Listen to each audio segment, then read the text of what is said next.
This question we discussed in previous class. What is the question? How can one account for the force on the neighboring current carrying wire?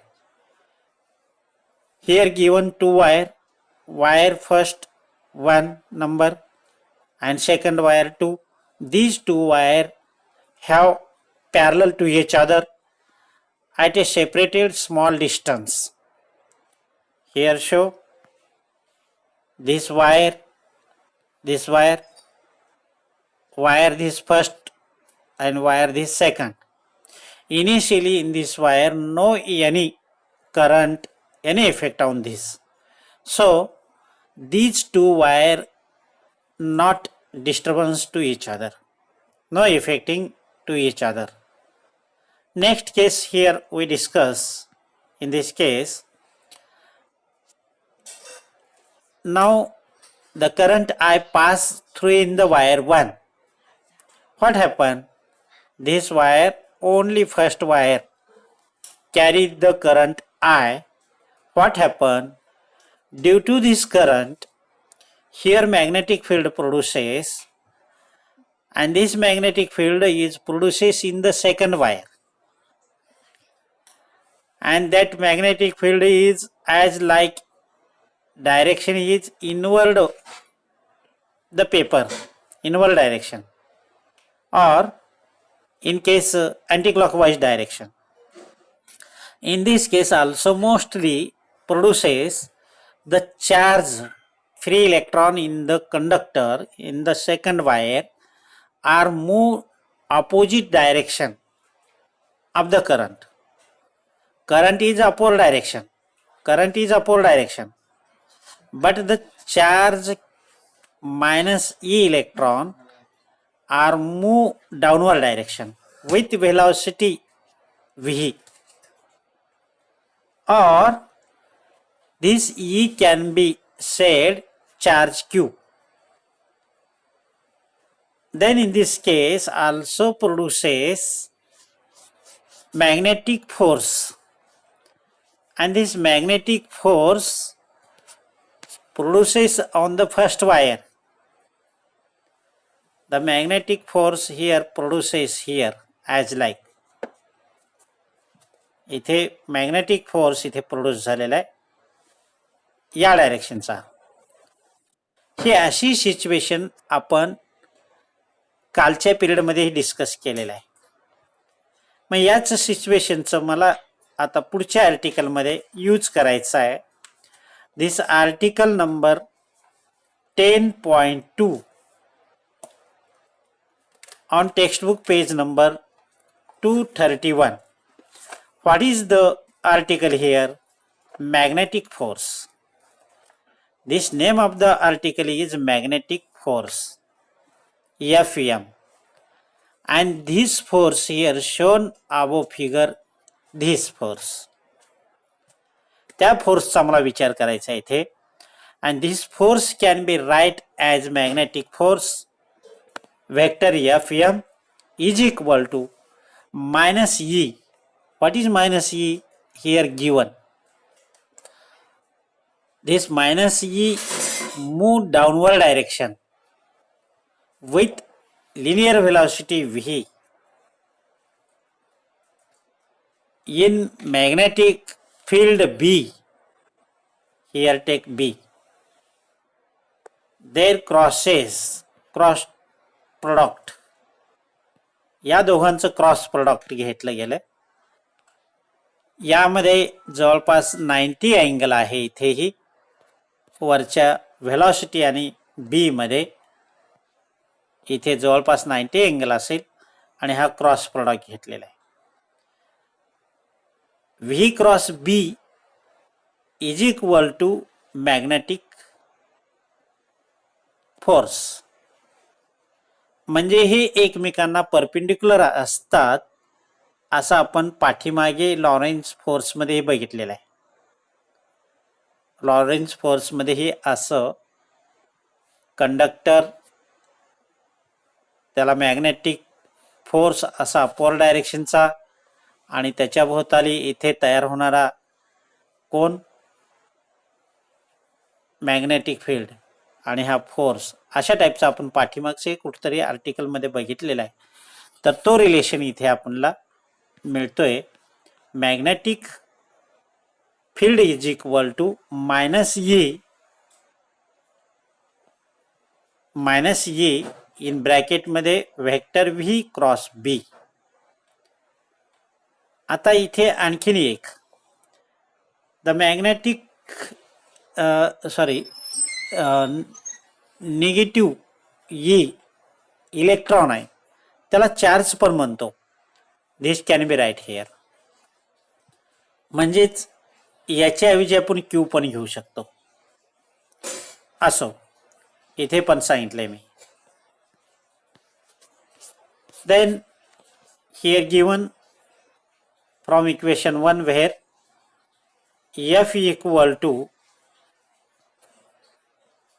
magnetic force acting on the charge minus E or Q with moving velocity V, he velocity in the magnetic field B. अशा टाईपचं ह्याचं equation 1चं काय केलेलं आहे, वर्णन केलेलं आहे. Next त्यानंतरचा point, therefore this equation 1 can be right as. काय लिहू शकतो मग इक्वेशन नंबर 1? इक्वेशन नंबर 1 याच्याऐवजी क्यू लिहू शकतो आपण. याच्याऐवजी क्यू लिहू शकतो. आता आणखीन एक, the electric field E and magnetic field B both are present in this above figure. पहिल्या फिगरमध्ये वरच्या काय दिलेलं आहे, इलेक्ट्रिक फील्ड पण आहे. त्या इलेक्ट्रिक फील्डमुळेच मॅग्नेटिक फील्ड तयार झालेलं आहे. Magnetic field due to electric current, हे तर धड्याचं नावाचं आहे.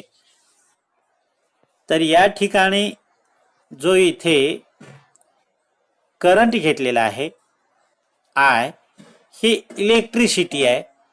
या इलेक्ट्रिसिटीची इलेक्ट्रिक फील्ड हे आहे आणि त्यामुळंच आपल्याला हे मॅग्नेटिक फील्ड ही मिळालेलं आहे. म्हणजेच in case the charge having two field, one magnetic field, this field, and other electric field. म्हणजेच इथे जसा मॅग्नेटिक फोर्स आहे तसाच इलेक्ट्रिकही फोर्स तयार होणार आहे. मग तो किती असेल, म्हणजे टोटल फोर्स किती असेल हे आपल्याला काढायचं आहे. नेक्स्ट पेजवर बघूया आपण. नेक्स्ट पेज, इथे पहा कॉमन मध्ये दिलेलं आहे, the charge moving with velocity V. हे जात असताना इलेक्ट्रिक फील्ड पण तयार होतोय आणि मॅग्नेटिक फील्ड पण तयार होतोय. म्हणून इथे इलेक्ट्रिक फील्ड आणि हे मॅग्नेटिक फील्ड हे कंसातलं आहे. हे मॅग्नेटिक फील्ड आहे, हे इलेक्ट्रिक फील्ड आहे आणि ते दोन्हीही या चार्जवर कार्य करतायत. That means it can be right as separately total force combine the electric field and magnetic field. Then these can be write as this electric force and this magnetic force, where we know electric and magnetic QE, this force due to electric field, V cross B, this force due to magnetic field. अशा टाईपचं आपण इथे हे relation बघितलं. Total force आपण काढलेला आहे की ज्या एकाच वायरमधून करंट पास होतो आणि दुसऱ्या वायरमध्ये काही नाही, तर त्याचा इफेक्ट आपण हा मॅग्नेटिक फील्ड आणि हे डायरेक्शन क्यूची आणि हे डायरेक्शन फोर्सची असं आपण बघितलं. आणि इथे इलेक्ट्रिक फील्ड ही आहे आणि तो चार्ज क्यू ई आणि प्लस क्यू व्ही क्रॉस बी म्हणजे या ठिकाणचा total force, the combination of the electric force and magnetic force इथे आपण काढलेला आहे. आता त्या पुढचाही आणखीन एक आश्चर्य आहे इथे बघा. थोडेसे या चॅप्टरमध्ये आश्चर्य बरेच आहेत. इथे आणखीन एक खालील एक्झाम्पल दिलेलं आहे. काय दिसतं तुम्हाला इथे? इथे पहिल्या फिगरमध्ये काय दिसतं? In first figure shows this cell, dry cell, आपण घट म्हणतो त्याला, बॅटरीमध्ये वापरत असतो. इथे 2 पॉइंट आहेत, त्याचे पॉझिटिव्ह निगेटिव्ह इथे असतात. 2 पॉइंट दाखवलेले आहेत इथे. अशा टाईपचा एक शेल घेतलाय आणि एक साधी वायर घेतली. डायग्राम मध्ये दिसते ना, ही साधी वायर घेतली आणि त्याचं कनेक्शन असं करा या सेलला की एक रेक्टेंग्युलर फ्रेम बनवा. अशी कशी? ही रेक्टेंग्युलर फ्रेम बनवली, पण इनिशियली सुरुवातीला in case the connection is not connecting to cell, मी थोडंसं इथे उघडं ठेवलेलं आहे. इथे कनेक्शन उघडं ठेवलेलं आहे. हे कनेक्शन उघडं ठेवलेलं आहे. इथे दिसतंय का पहा तुम्हाला? म्हणजे सुरुवातीला मी हे कनेक्शन इथे गॅप ठेवलेला आहे. इथे थोडासा गॅप ठेवलाय पहा.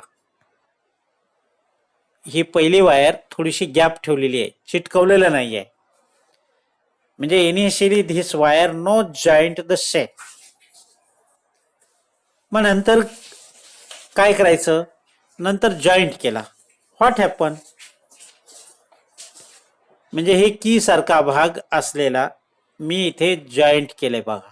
दोन्ही वायर कनेक्टिंग आहेत आणि इथे एक वायर कनेक्टिंग नाही आहे सेलला. मग काय होतं? तर in this case the current is pass. आता करंट कुठून जाईल? आता समजा हा पॉझिटिव्ह असेल, हे अग्र या सेलचा टोक हा पॉझिटिव्ह असेल, हा निगेटिव्ह असेल. म्हणजे current is pass positive to negative. मग आता ह्या वायरमधून असा जाईल, करंट पास होईल पॉझिटिव्ह टू निगेटिव्ह, तो इथे असा येईल आणि असा येईल. मग आता इथे दोन्ही काय होईल? एक अपवर्ड जाणार आहे, एक डाऊनवर्ड जाणार आहे. What happen? एका वायरमध्ये अपवर्ड जातोय आणि दुसऱ्या वायरमध्ये डाऊनवर्ड जातोय. तर या ठिकाणी काय होईल बरं? आपण पाठीमागं प्रयोग बघितला. एकच वायरमधून ज्यावेळेस करंट जात होता त्यावेळेस या करंटमध्येही काय झालं होतं? मॅग्नेटिक फील्ड तयार झालं होतं. असा मॅग्नेटिक फील्ड तयार झाला आणि क्यू इकडे गेलेला आणि करंट इथेही आय प्रोड्यूस झाला आणि इथे व्ही व्हेलॉसिटी असं मिळालं. आणि सर्वात महत्त्वाचं काय प्रोड्यूस झालं होतं? फोर्स प्रोड्यूस झाला होता. आणि तो महत्त्वाचा आहे आपल्याला. तो फोर्स कुठे होता? तो फोर्स या डायरेक्शनला होता. कुठल्या डायरेक्शनला? या डायरेक्शनला फोर्स होता. मग आता हे दोघांचे अपवर्ड आहे आणि जर का आपण याची डायरेक्शन अशी जर केली तर काय होईल? तर या ठिकाणी काय होईल? याचाही फोर्स इकडे असेल कुठेतरी. या दोन्ही वायरचा फोर्स कसा असेल? हा वर जाणार आहे आणि हे खाली येणार आहे.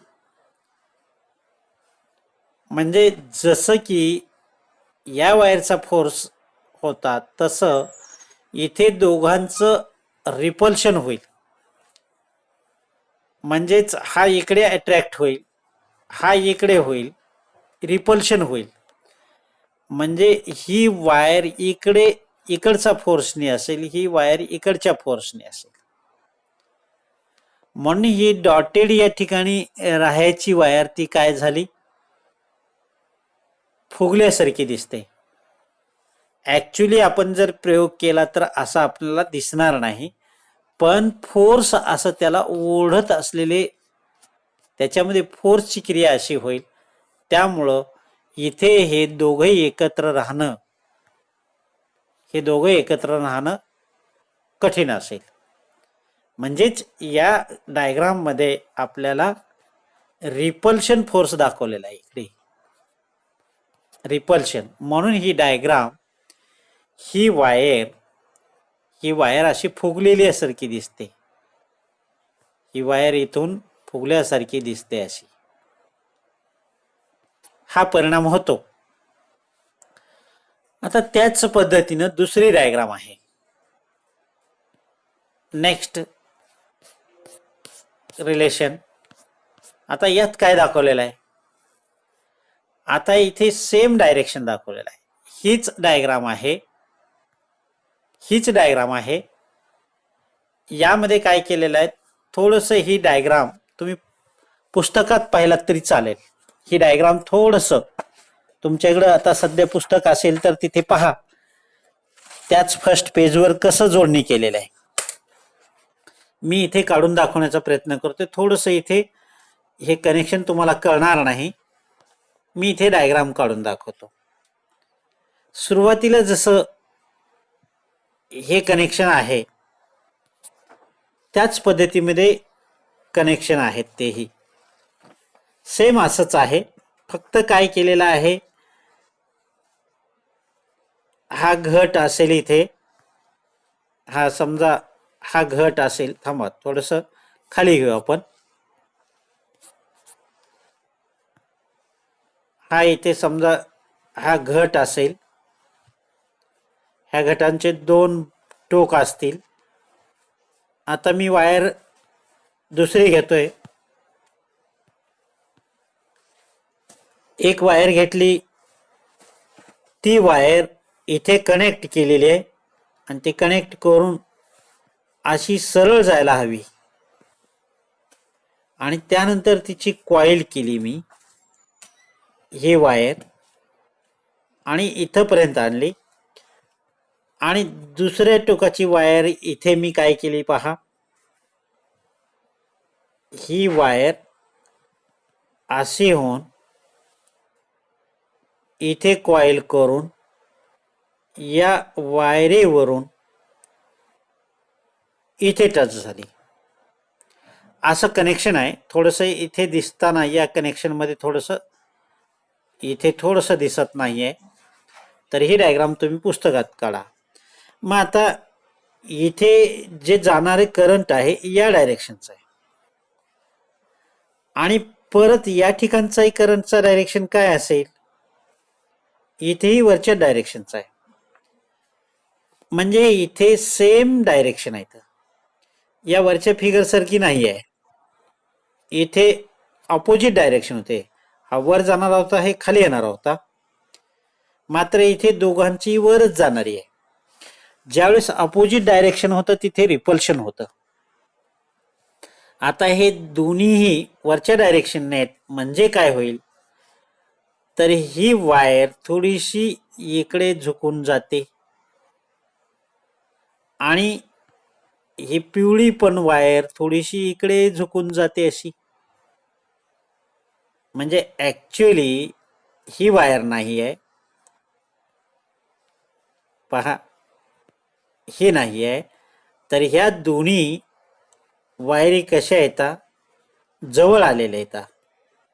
ह्या दोन्ही वायरी कशा दिसत आहेत, जवळ आलेल्या अशा दिसतात आणि सेम डायरेक्शनच्या दिसत आहेत. म्हणून when two line pass in same direction current, that time आपल्याला काय म्हणावं लागेल, ते अट्रॅक्शन होतात असं म्हणावं लागेल. अशा टाईपचं कन्सेप्ट या डायग्राममध्येही दाखवलेलं आहे. असे वेगळे आश्चर्य जे आहेत, या आश्चर्याचा वापर करून आपण आपलं आयुष्य बदलून घेतलेलं आहे. तर मी आत्ताच तुम्हाला लॉरेन्झ फोर्स असे विषय बोललं होतं, त्याचं थोडंसं इथे आपण पाहतोय, थोडंसं इथे दाखवलेलं आहे. फोर्सची डायरेक्शन आणि मॅग्नेटिक फील्डची डायरेक्शन, व्हेलॉसिटीची डायरेक्शन आणि करंट यांच्या डायरेक्शन इथे दाखवलेले आहेत. हेच असंही आपण दाखवू शकतो, शॉर्टली असं दाखवू शकतो आपण. अशा टाईपचं हे आहे. दिस इज द लॉरेन्झ फोर्स आहे. Next page.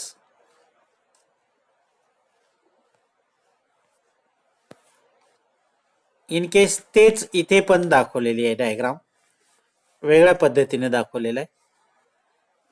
इथे दाखवते, इथे ही डायरेक्शन बी ची दाखवलेली आहे, ही बी ची, ही व्हेलॉसिटी. तर यांचा क्रॉस होतो म्हणजेच मॅग्नेटिक फोर्स असा दाखवता येतो त्या दोघांचा. म्हणून मी तुम्हाला तिथे पहिल्या डायग्राममध्ये दाखवलं होतं, परपेंडिक्युलर, दोघांमध्ये परपेंडिक्युलर असा आहे असं म्हणलं होतं. हे कमी जास्त असू शकतं. This is known as the Lorentz force. हा लॉरेन्झ फोर्स आहे. व्ही क्रॉस बी हे मॅग्नेटिक फोर्स आहे. Next thing here, there are interesting consequence of the Lorentz force. आता इथे काही केसेस दिलेले आहेत, काही सिक्वेन्स. टाईम संपत आलेला आहे.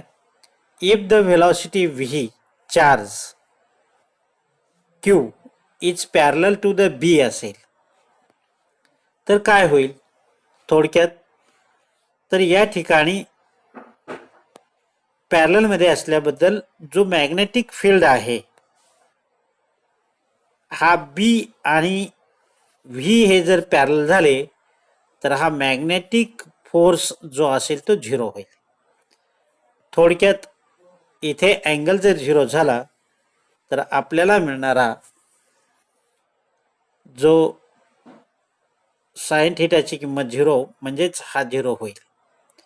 आणि जर समजा क्यू चार्ज स्टेशनरी असेल, तो हालतच नसेल, त्याला व्हेलॉसिटीच नसेल, म्हणजे व्हेलॉसिटी झिरो असेल, तर मग तिथे फोर्स हा अप्लाय होणार नाही आहे. फोर्स झिरो असेल, त्याची हालचालच नसेल, तर अशा टाईपचा तो ही केस इथे त्याची काही झिरोच होणार आहे.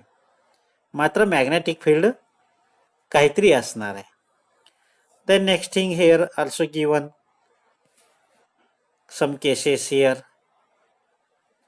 Total force, where E is the force of charge due to electric field, is directly proportional to E and Q, and also magnetic force is directly proportional to the V of the charge Q and cross B.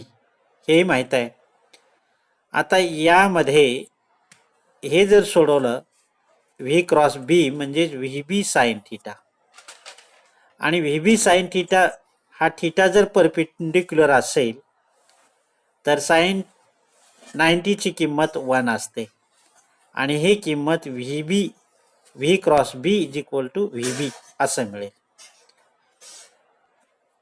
किंवा यामुळं आपल्याला असंही लिहिता येईल, V perpendicular to M म्हणजेच theta equal to 90च आहे.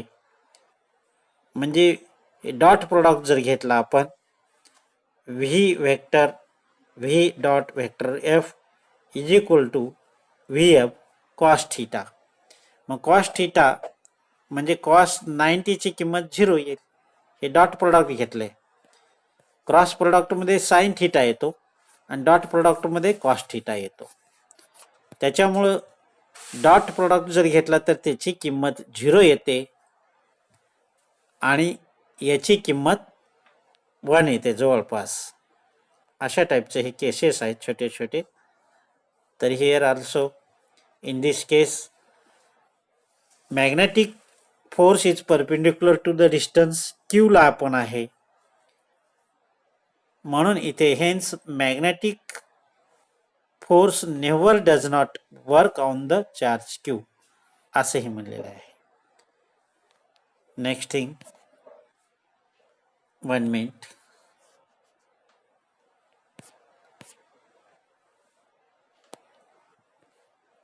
थोडंसं बरंच आहे, टाइम संपण्याची शक्यता आहे. Fm can be change the direction of motion of the charge particle but can not effect on the speed. लक्षात घ्या, वेअर F फोर्स हा Q is equal to V cross B हे युनिट व्हेक्टरच्या बाबतीत जर लिहायचं असेल, it can be right as, ते असंही लिहू शकतो युनिट व्हेक्टरनी मल्टिपल करून. आणि हे जसच्या तसं हे आपल्याला माहीत आहे, क्रॉस प्रोडक्टचं साइन थिटा येतो आणि अशाही टाईपनं लिहू शकतो. जर समजा आणखीन केस पुढची, if force is equal to 1 newton असेल ॲक्टिंग ऑन द चार्ज आणि चार्ज हा 1 कुलम असेल आणि मुव्हिंग विथ, तो charge moving with 1 metre per second असेल and also perpendicular to the B असेल, तर या ठिकाणी परपेंडिक्युलर म्हटल्यानंतर 90